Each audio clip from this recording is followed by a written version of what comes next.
Okay, so I finally got my program to about where I needed it to be, just in time for Street Fighter 6, and so I've run a large number of tests for that.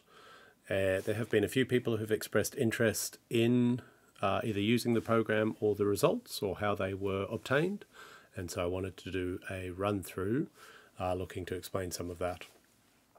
So first things first, you'll see the same image replicated 3 times, and it is essentially set up so that I can do 3 different, I guess, kind of analyses on it.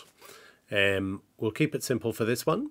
So this video footage is 480 frames per second.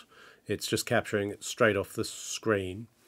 You can see here that there's a blue LED, and essentially I use an Arduino, as always, to control the controller. I use a Brook UFB with the UP5 upgrade, so it'll work on the PS5 and the PS4 and everything else. And when that blue light turns on, it's the same as when the controller is pressed, and then you're looking for a change in the video here. I worked out that you can do it pretty fast, and so I've got it essentially for 6 frames the button will be pressed, for 6 frames the button will be unpressed, plus another millisecond, just so it kind of loops round and round and round.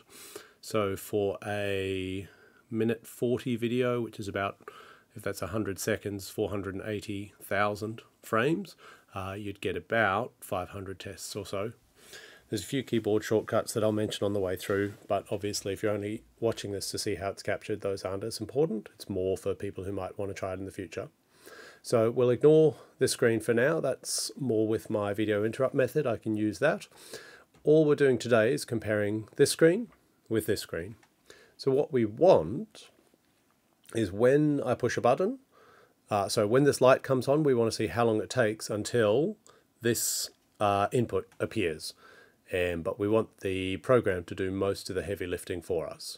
So using the scroll wheel, and you can see the frames up here. This is for the left screen, the right screen, and then the green screen is here. The green screen we're not going to use.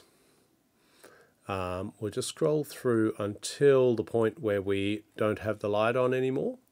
So you can see there it's starting to fade. We'll just scroll a bit more so that the command is gone. Right. Now if we click over the light, what it will do is it will go ahead for the next, and you set the interval, but it knows that given this is 480 frames per second, 480 seems like a good time. This light is dark at the moment, and you can see here that the red, green and blue values are quite low. In just a couple of frames, so about frame 96 or so, suddenly that the red light and the blue light and the green, or sorry, the red of the image and the blue and the green of the image will go up.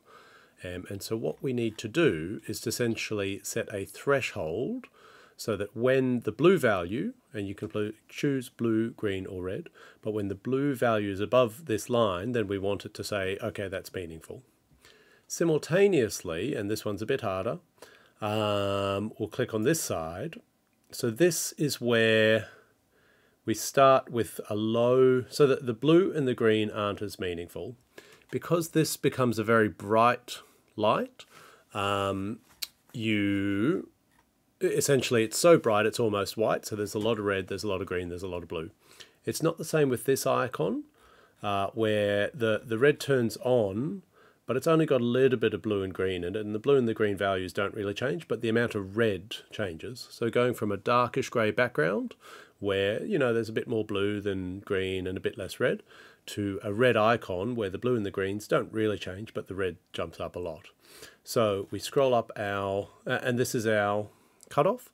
Because the arrow is pointing up, the red value needs to be more than what we're looking at, and we tell it that we want a red value that we look at. Okay. Now, very quickly, what I'll do is instead of 480 frames, I know that it'll swap over about every 10 or so, and so we'll just make that interval quicker. Actually set it to 12, but then it checks after 10.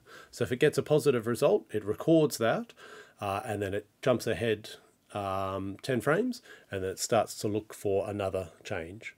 So that's pretty much all that this program does. As I said, there's more that can be done with green lines up at the top, where you could actually get two comparisons at the same time. From here, we click enter, it runs through the analysis, but I'll just stop the recording here and then I'll do that as a separate video.